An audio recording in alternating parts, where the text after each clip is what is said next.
So I'm looking at my computer now, and it says that the last time we recorded a podcast was on the 20th of August, and that is just within that 2 week thing. Well, that's like we've not recorded for a while, have we, Benno?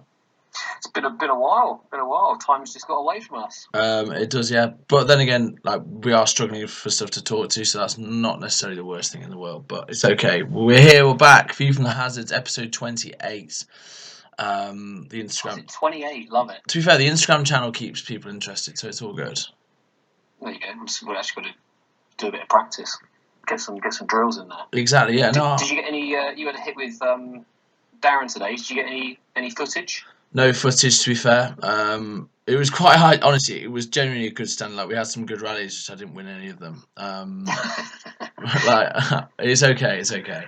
No footage today, but next time I come to Leamington. Did Levi get in contact with you today? Random question. Yes, he did. How's that? I've got a court booked for you guys On the 19th, yeah. A Saturday. Yeah, it's a Saturday. Perfect. That rings a bell. There we go. We're booking courts in as we record. Isn't that nice? That's nice. Making money. Yeah, literally putting money in your bank. But yeah, we're in September, guys. This is the real tennis season. Yeah, you should be playing by now. September. Come on, kick on. Summer's over. We're back, isn't it? Like basically the season like pretty much is like officially started. I wonder how much like National League fixtures all got sent out to the pros today. So yeah, I saw a few. Like me and Daz were talking about it. It's all hopefully becoming quite real. Yeah, I think so. I think everywhere's playing. We had some Morton guys in Manchester saying Morton will reopen. Oratory's started. Tuesday. Yeah, I think Oratory started with Rob and Claire working there. Oratory started. I think Lord's is still not open, but is about to be like any day now or something. Oh, really? That's quite cool. I know the Orcam has been postponed, but Norsey, that's good. That's good. Do you know what's actually disappointing? What is disappointing? I've only just thought about it because you used the word postponed. So like they've postponed the all covers. Yeah, they have. And obviously like the definition of like postponed is that, or the message I get from that is that they will attempt to reschedule it, right? They're going to do it in like November, yeah. Yeah, so there you go. What was a bit disappointing about like the British Open getting cancelled is it just said like, oh, it's cancelled, we'll see you in 2021. I'm just like, well, are you not going to try and, I know that like Australia are going to move the Open from January to August, I believe. To try and make sure that it happens in 2021, and the British just got put in the bin. Yeah, weird. I mean, a shame, really. I hope they replace it with something like an unofficial Open. Yeah, I mean, yeah, like it's just good to have people like getting some match practice and stuff. Like I've looked at the idea of like trying to put something together and host something, and actually I was talking to someone else about it the other day. So what, Mark Hobbs at Newmarket? What's this? What's the point? No one can beat him. Yeah.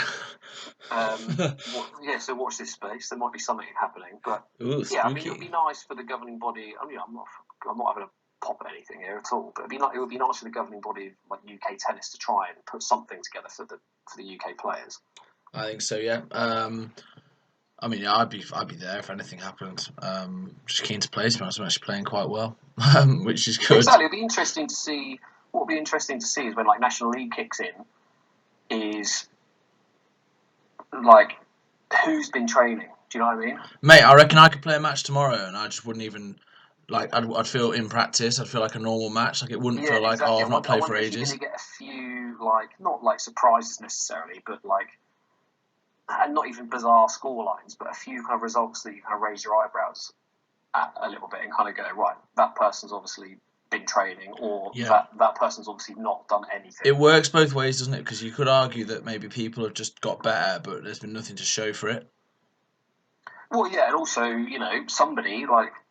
somebody could have just not hit a ball during lockdown and just not got back to, well, obviously no one hit balls during lockdown except for you, because you love to break the law, but squash balls, yeah. But it'll be interesting to see, if someone like, since we've been allowed to play again, there might be somebody in like Division 1 that just literally has not hit a ball Yeah. in anger for like 6-7 months. How was rock up and get chopped by everybody? How was Rodgers the other day when you played with him? Yeah, we had hit on the Friday, which was good. It was pretty decent. And then there was a hug over hit, was there? Yeah, that was not quite as productive. I saw that backhand. I was just like, oh my god. I mean, like, I don't think the video lasted long enough, but like, basically, you just hear me like laughing for about 10 seconds. I think you hear me go like, "Wow!" Like, you've almost completely missed that ball. I'm like, yeah, this is not going to be a good day of training. But got him in the gym. Got him and Chris in the gym after that, and That's tough. That was entertaining. Good. That's quite. That's good. That's nice. Sounds like a good few days. I know I've got 3 hits in next week, so I'm very much hitting it hard. We need to start the View from the Hazards tour, mate. Mate, just give me a fucking date. I'm doing nothing. Well, like Morton's got a brand new floor. We need to test that out. We said we'd get down and do the oratory in Hardwick. So I mean, rather than me giving you a date on the basis that I work full time and I'm a lot closer to those places, why don't you tell me when you're coming down? Well, the cricket season finishes on the 13th, so any time after that, midweek. Started on the 12th, finished on the 13th. Brilliant. So it finishes on the 13th of September. Yeah, or the 12th. Yeah, that weekend. So after that, and obviously the club championships is the 26th, 27th. So maybe I come. Okay. Why don't you just turn it into like a little 3 or 4 dayer? Well, my birthday's the day after that hit with Levi, so maybe it could be. What do you mean? We could go to the oratory for my birthday. That's so weird. Don't do that. Well, I mean, what a birthday present! A game of real tennis. That's just peak Robert Schenkman. That is just not that. I'd like a disclaimer. That's not happening. I'm better than that, or maybe I'm not. Maybe I'm not. You're definitely considering it. I am considering it. That'd be quite fun, to be fair. If I completed the country in terms of course. Anyway, we'll talk about that later. That could happen, Benno. That could happen. All right, sounds good. However, you came up with a wonderful idea for the podcast today. And again, all my mates from uni are loving the podcast. They're literally like, the Instagram, sorry, they're loving getting involved and like the training stuff, and people are getting motivated by it, what you're putting on there, and I think that's good. But yeah, you come up with a good idea today. Good. What was your idea? I've forgotten it. You're asking me what it was. Yeah, no, I don't know. Well, I was thinking that we should talk about something that's like very informative that people can kind of relate to, and maybe like not think outside the box, but like take something which is just such an obvious statement and either agree with it or potentially turn it on its head. But anyway, to explore how to deal with a hangover. No, it's not that. Yeah, go to the gym. Like the kind of pros and cons for like the service end and the hazard end. Whoa. And I wouldn't say like which end would you rather be at necessarily, but like is this information that we all the pros give to people, kind of saying like you have to be at the service end. Is that a myth? Is it true? Is it less true than it used to be? Do you know what I mean? So I thought it was worth exploring. It's definitely not a myth, but I think it is worth exploring because it changes, I think. Well, you say that. Depends. Like, there's so many different factors, right? Mate, I reckon you... I was thinking about it today, like, you get so much more of a rest at the hazard end. Mate, I've been on court. You work physically harder at the service end. Yeah, you do. Definitely. And trust me, I've been on court many times playing singles against Tim Chisholm, where I've been walking down to the service end thinking, I don't want to be down here. Yeah. Because I'm just watching cut volleys get shredded past me and balls getting like slapped down the line into the top corner of the dead on. Like, who wants that? I'm like, at least if you're at the hazard end, you've got no dead on to hit. Yeah, exactly. You are actually on the aggression. You're being aggressive. Like, even if you hit a ball off the timbre, it's still quite a positive shot. I agree with that. That's a whole new conversation, really, isn't it? Like, no. Like a myth buster, like the timbre. Yeah. At some point you get to a certain handicap where that's not, hitting a timbre is not a good shot. Right. Anyway, should we break this down? So, like, how can we break it down into sort of what's good about? Should we start with what's good about the service end? Yes. Well, you get to serve. Fire away. You get to serve. I mean, Yeah, you get to serve. So with that, in like a bit more detail, because you're starting the rally or the rest, you're in control of kind of the initial like shaping of that rally. Do you know what I mean? Yeah. So you're kind of in control of the style of return that you're going to try and like get your opponent to hit you, basically. So if you slap down a deep, like a deep railroad, you're going to get something hard. You're going to get an aggressive, like not messy rally, but you're going to get the ball pinging around a bit. If you, I don't know, serve like a perfect MEPK, you're probably going to get something like into the corners, like to go and get and stuff like that. So you're in control really of trying to like entice your opponent into returning serve in a certain way. Do you agree? I agree. No, you're right. It works in theory, but then you hit a bad serve and you're like, oh, anything could happen here. But that's the beauty about the game, isn't it? Because I can go down to the service end, serve into Tim Chisholm, and think, right, I'm kind of in control in trying to shape the rally. But actually, the flip side of that is you've got a world class, like one of the best players ever, at the other end who is pretty much saying, I don't really care, I'm just going to do what I want to do. Yeah. So, that's probably like an immediate con. Like if you've got someone who's like an absolute gun, if you've got someone who's an absolute gun return serve, yeah. You're not in as much control of shaping that rally. No, that is true. Potentially. I agree. I think the return, like being at the service end, is good if you serve well. If you serve a good serve, like it's a seriously fun place to be. Yeah, and I mean, do you know what? And another thing that's going to affect a pro or a con at the service end is like how fit are you?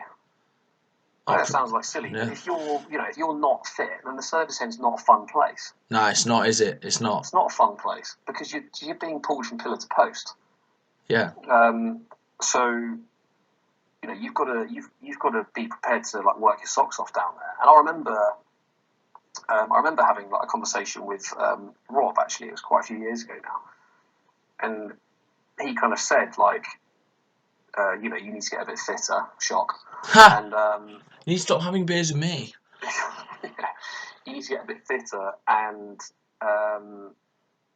because he kind of said like you need to be prepared to like work your absolute nuts off when you're at the service end, because that's what it's all about. And I've never really kind of realised how much harder like you do work at the service end compared to the hazard end. And I agree.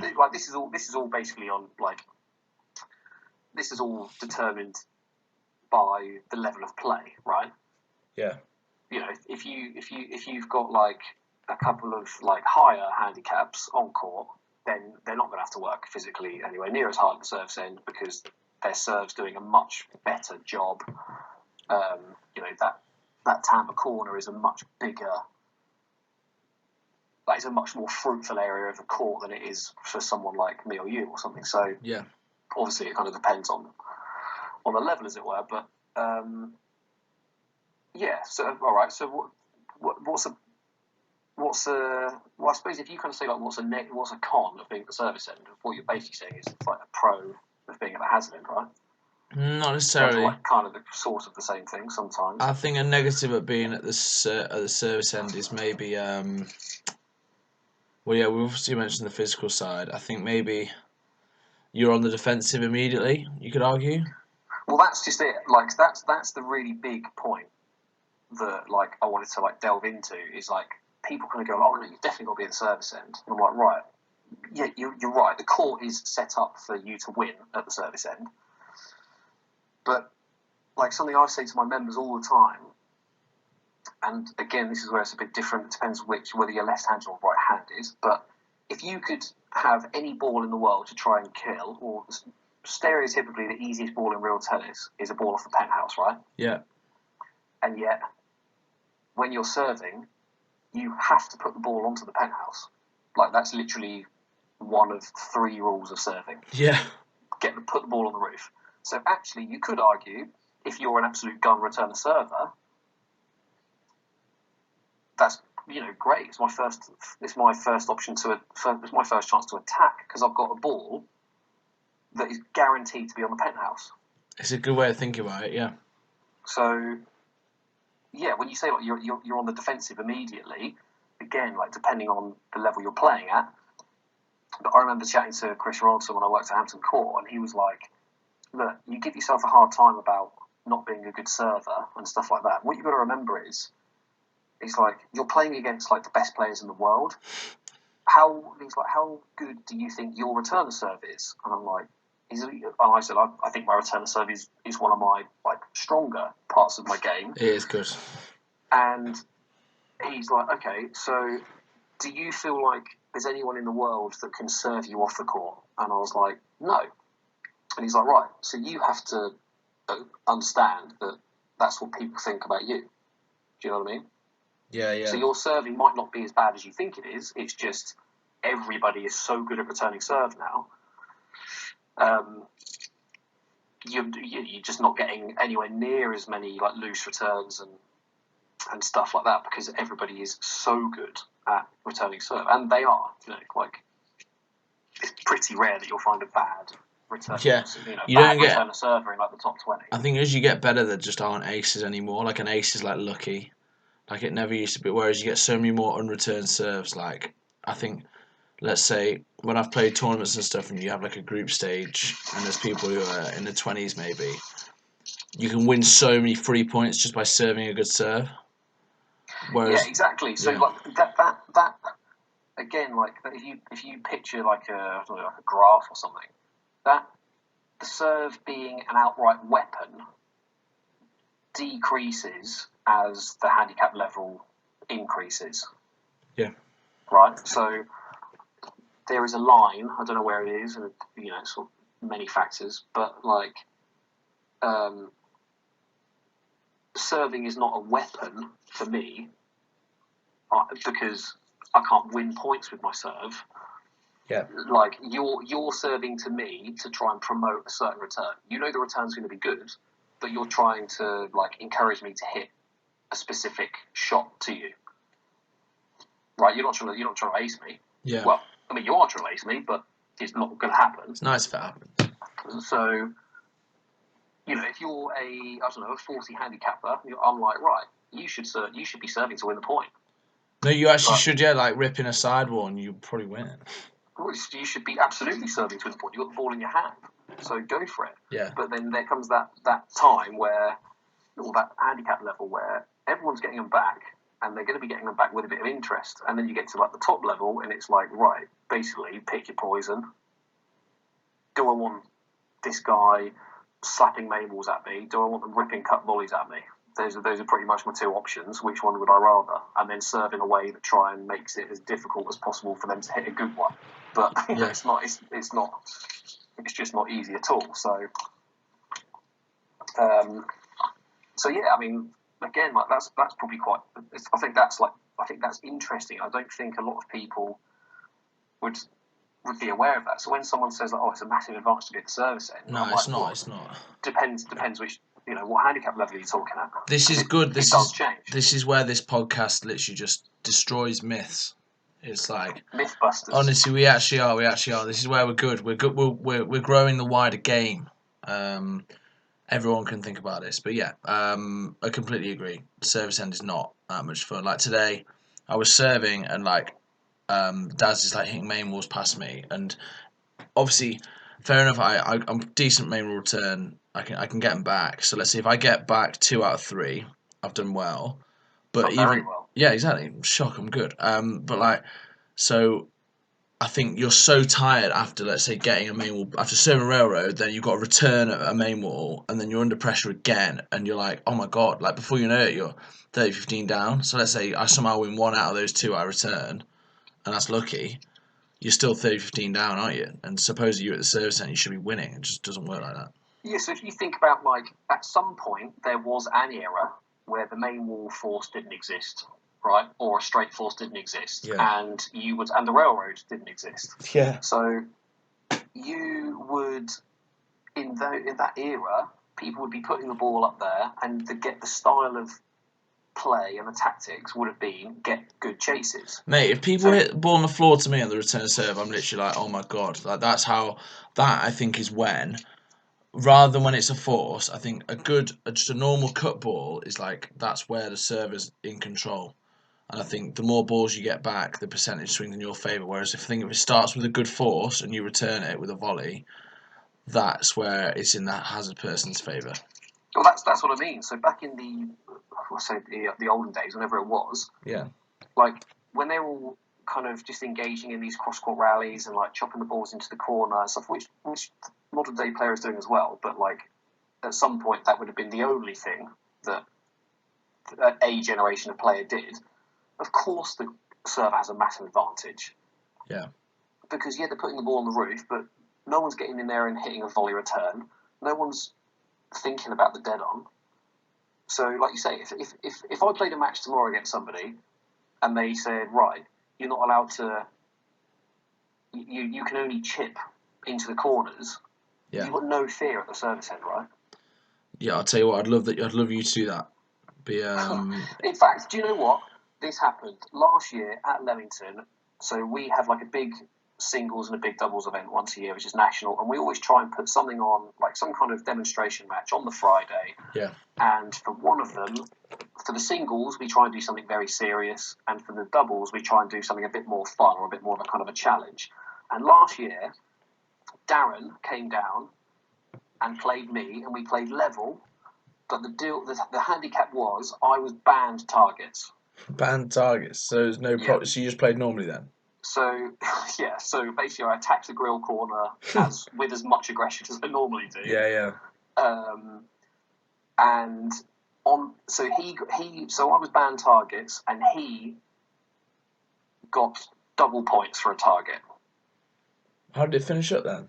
He beat me like 2-2. Oh really? Was it just like too easy for him? Yeah, because he's under no pressure.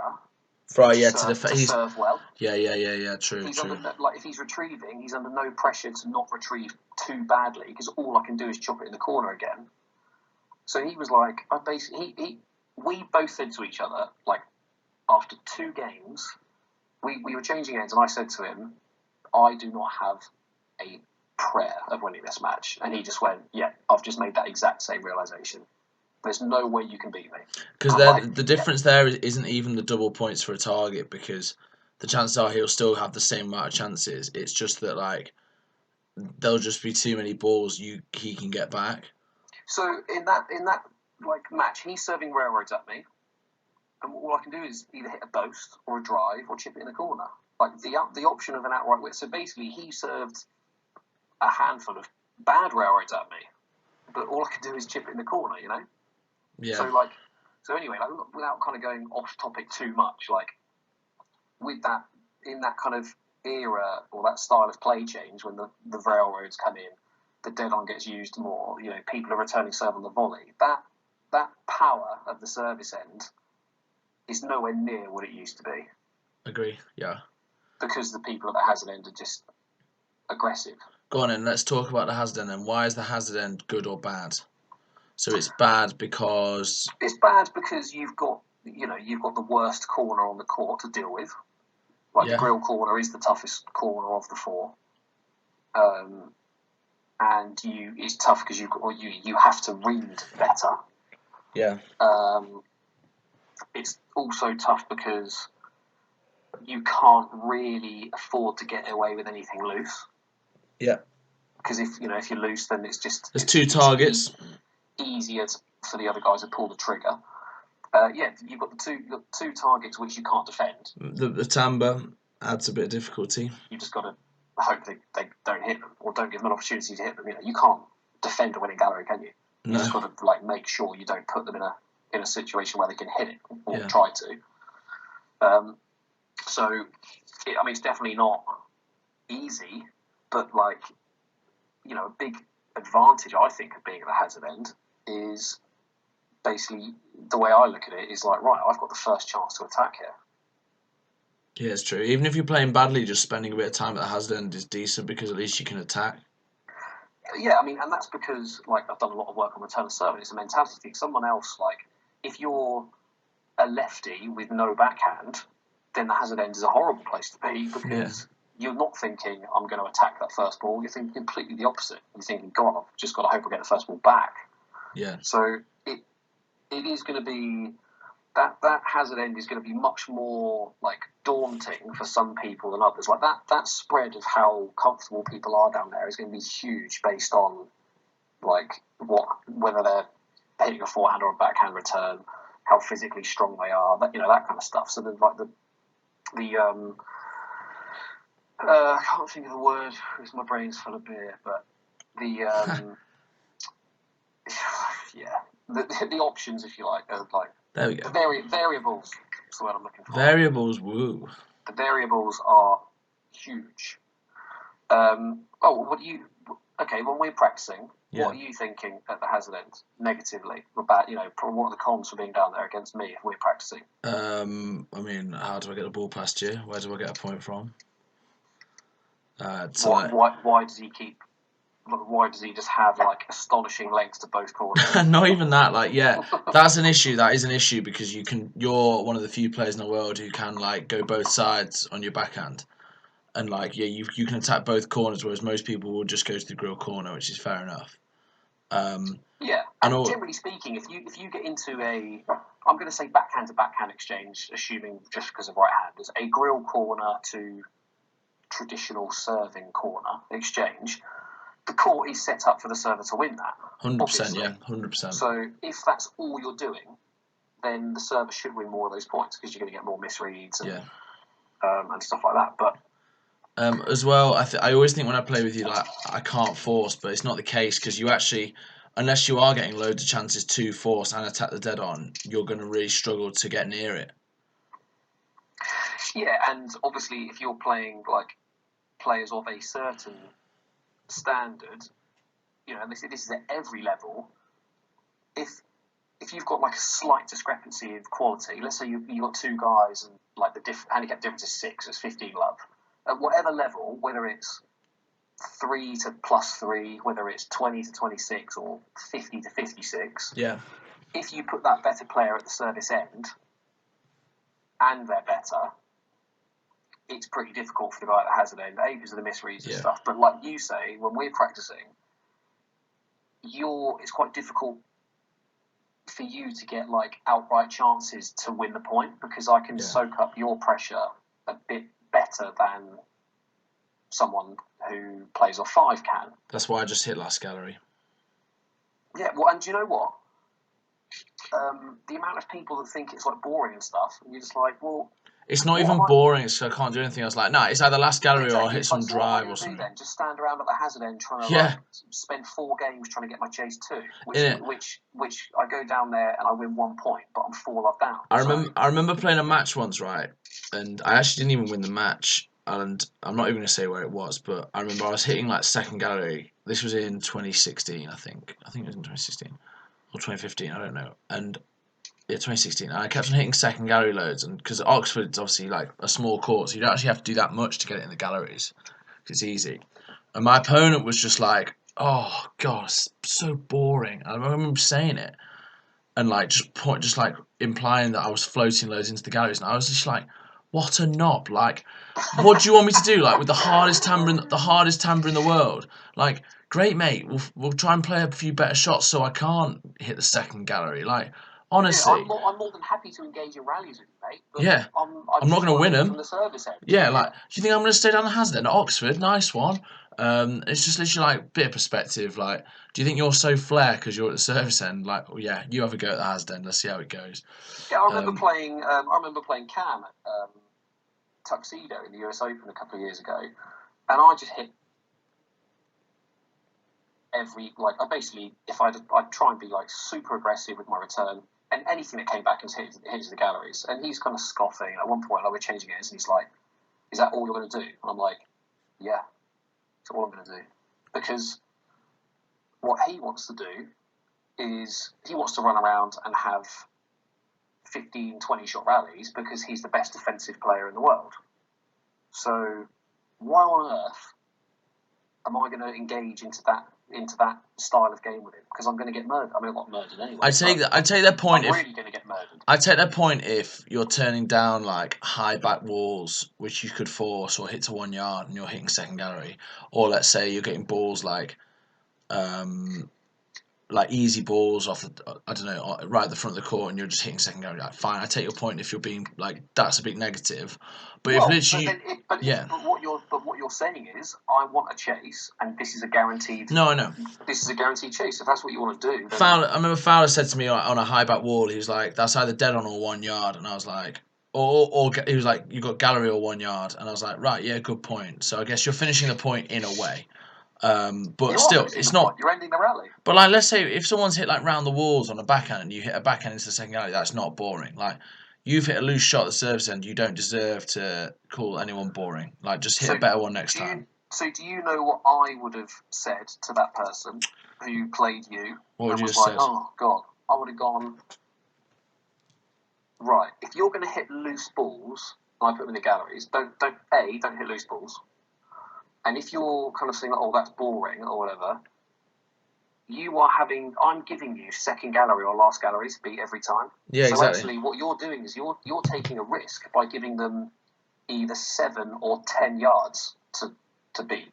Yeah, exactly. It's just like, well, I'm not bothered when anyone hits it against me because I'm like, well, that's fine. I'll just beat it next time. It's not hard. You should be able to get the ball.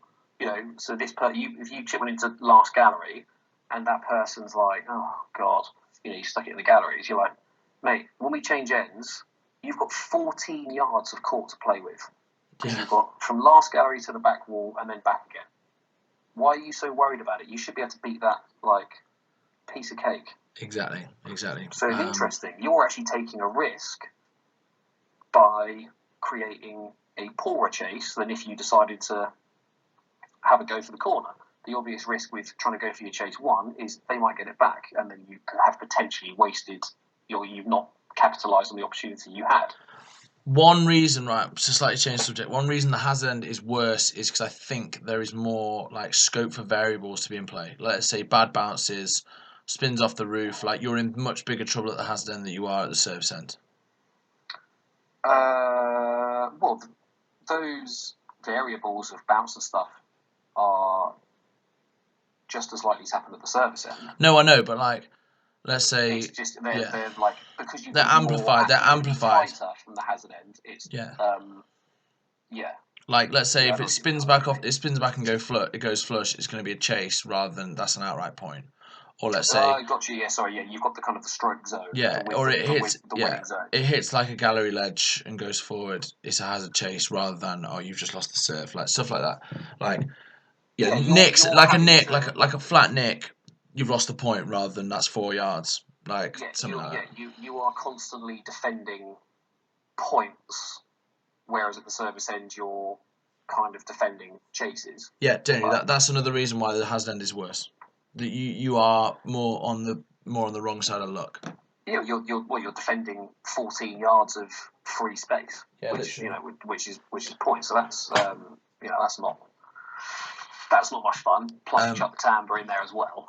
Benno, we've been going 33 minutes. Do you want to keep going with this for a little bit longer and then go to a court, or do you reckon we can wrap this up? We can wrap it up. Yeah, I think so. But this is something we could keep talking about for a while, I think, because... Well, that's the beauty of it, because somebody could listen to this and go, what on earth are they talking about? This is what I think. And you can't really be wrong with it, because everybody's got their own, like, different feeling. If you spoke to a left-hander with no backhand, they'd go, what are you talking about? I want to serve. You ever met Connor? No, I'm joking. Like, I want to serve. I'm like, yeah, of course you do. That doesn't mean everybody... so they might kind of say, right, I've got a 90-10% chance of winning from the service end, whereas if you're a right-hander who's got an absolute gun return like Tim Chisholm, you might be like 55-45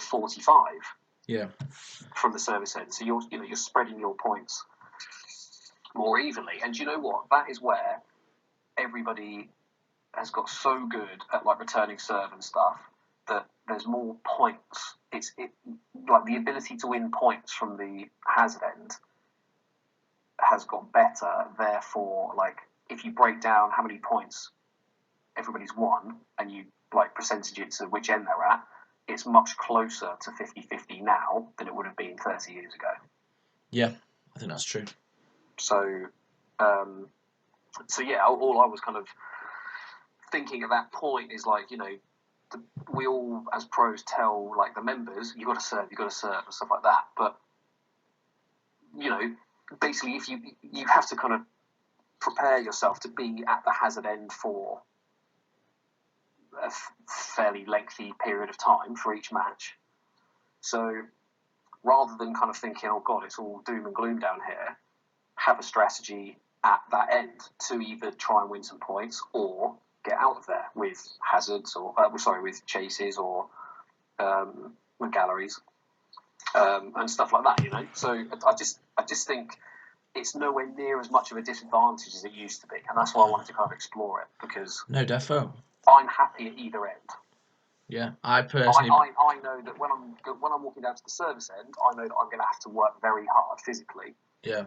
But when I'm at the hazard end, I feel quite happy that I can kind of dictate the points from down there anyway, and I'm like, okay, I get to return serve. That's a bonus. I personally do prefer the service end. Me personally, I think. Yeah, and that's going to be your style of play, isn't it? Just because of that. I don't win many points outright off the return of serve. You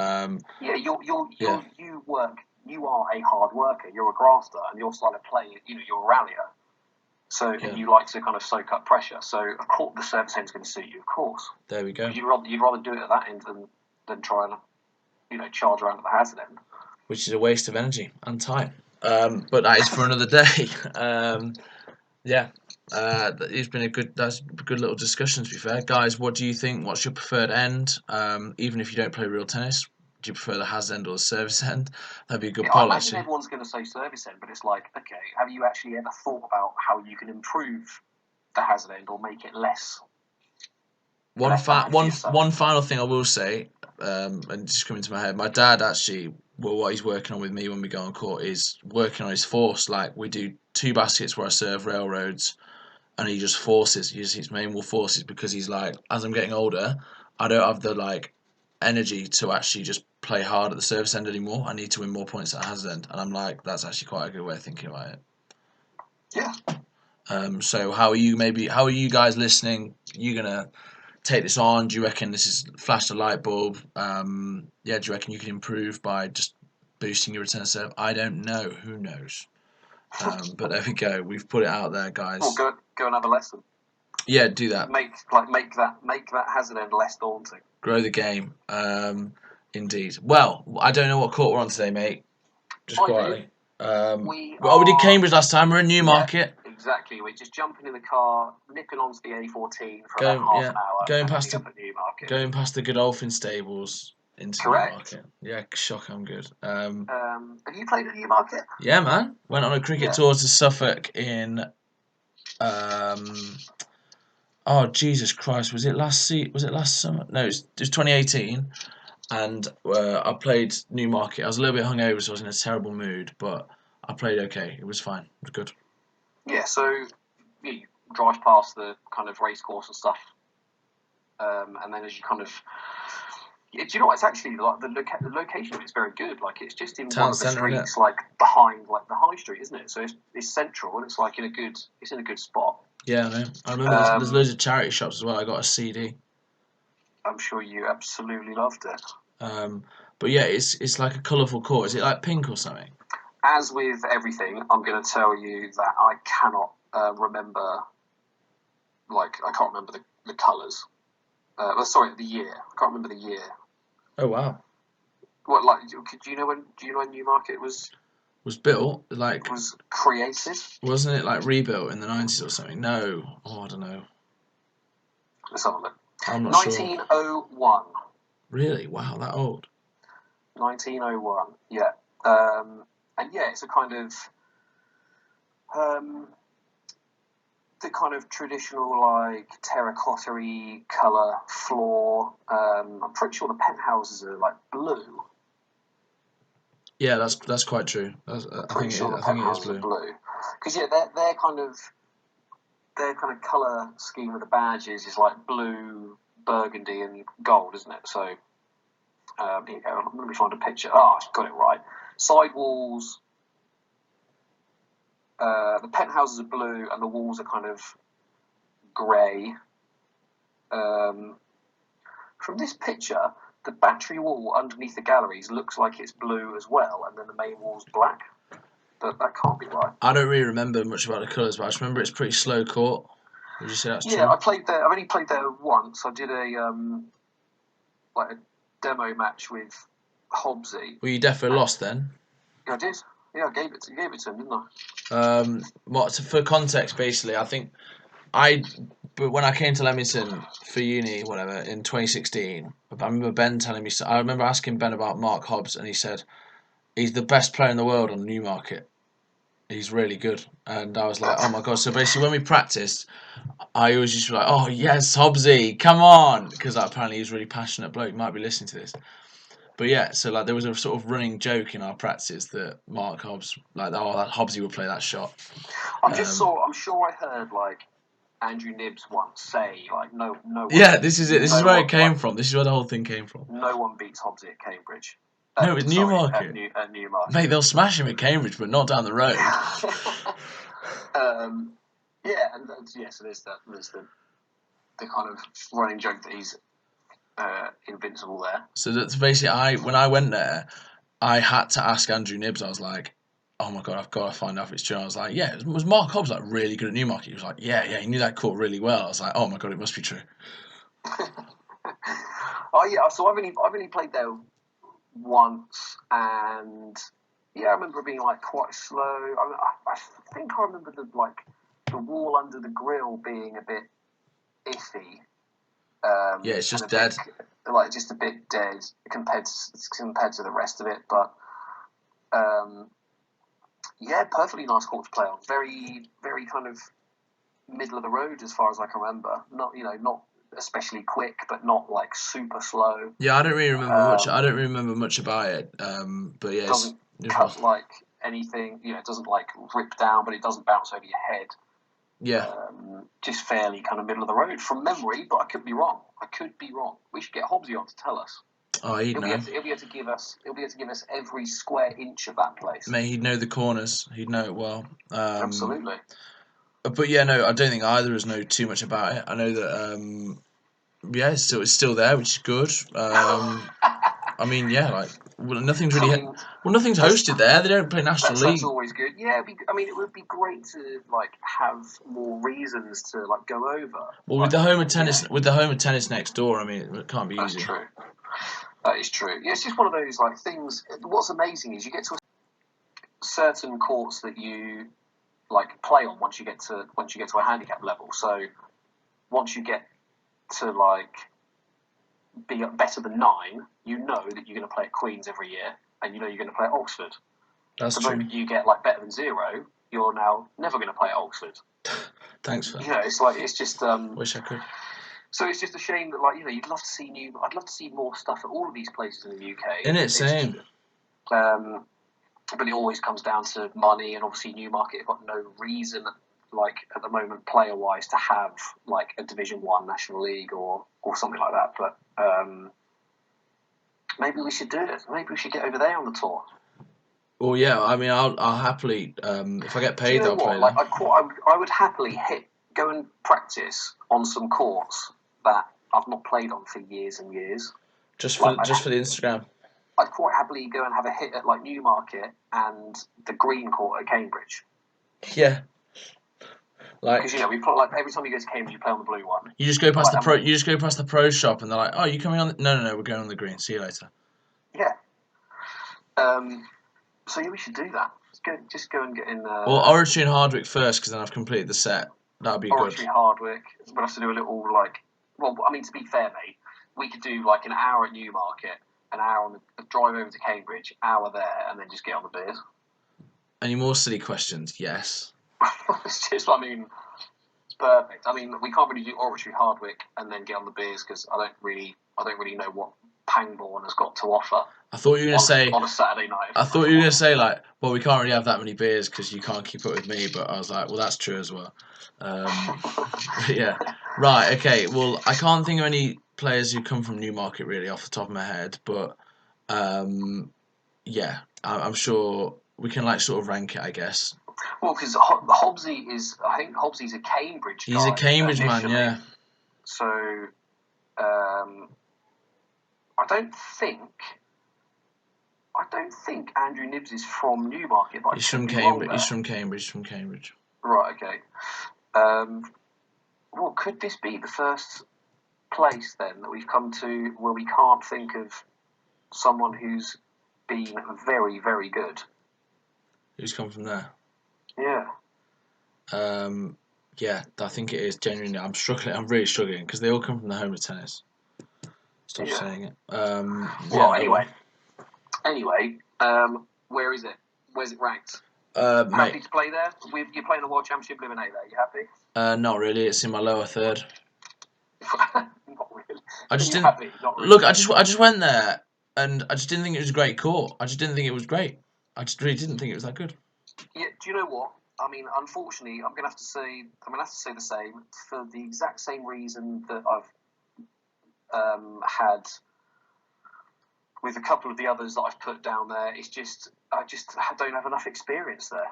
Mate, we're now going to get rung. I've not played there enough. I can't remember enough about it. We're going to get rung by the. We're going to get rung by the chairman of Newmarket now. We're not slating the court. We're not slating the court at all. The chairman of Newmarket's got a Twitter account, I think. So is that right? Derek. That Derek Wells. No, it's not. I don't know who it is, but I'm sure. Tell you what, Charlie Wells might well be the best player ever to come out of Newmarket. There you go. He's stepped it up since he comes to Leamington as well. He's a fine young man. Another student that's turned up at Leamington and taking points off their handicap. Yeah, he loves studying as well. Amongst other things. He's very disciplined, in bed at 10 every night. Yeah, he gets the early court. Yeah. I guess he's on 8 till 10, isn't he? Yeah, that's why we can't book it. Yeah, literally. Well, those days are long gone. Right, well, we've done that for Newmarket. I don't know where we will be next time. Probably Prested, right? Probably Prested. Yeah, another 2-court complex. Oh, spooky. That is good. There you go. What are you on for the rest of the day? You going to bed soon? It's actually weird because we're recording late, aren't we, compared to normal? So I know, yeah. There's not much going on this evening. You say that the last time we recorded 7 till 8. Yeah, that's actually a very good point. Like, completely disregard my last comment. Don't worry. This evening is going to be very much not much. Relax, finish work for the day. I'm going to have a stretch in a minute because I've been very lazy with doing that. Yeah, that's been poor. And, a bit of dinner and just relax. I'm working at 7:30 tomorrow, so... That's early, that. I don't know what I'm doing. I think tomorrow's going to be a bit of gym, bit of cricket in the afternoon, and... Don't know what else, to be honest. My mum and dad, I've got a free house for the next 2 weeks after tomorrow, so exciting times. Uh-oh. Yeah, no, not even uh-oh, that's just going to be exciting times. Well, party in Alty? Yeah, see you there. No more than 30. No more than 300. Manchester's still in lockdown, apparently, even though I've not really noticed much difference. Yeah, I know, like, Bolton's really bad, isn't it? I mean, that's obviously not that far away from Manchester, and yet, like, the club's fully open for lunches. Mate, genuinely, yeah, like, doubles is on, like, people in the pro shop, I was just like, oh, this is cool. I mean, I'm happy. Me and Dad's having fun. Perfect, that is what it's all about. Oh, yeah, exactly, yeah. You got to look after yourself, Benno. Got to enjoy your tennis. But nonetheless, I hope you sleep well, and we'll get some Instagram content up in the next week or so. Absolutely, we'll get you down for some hits, and we'll get some stuff done. Yeah, it's you right for my birthday, right? There you go. Until then, Benno.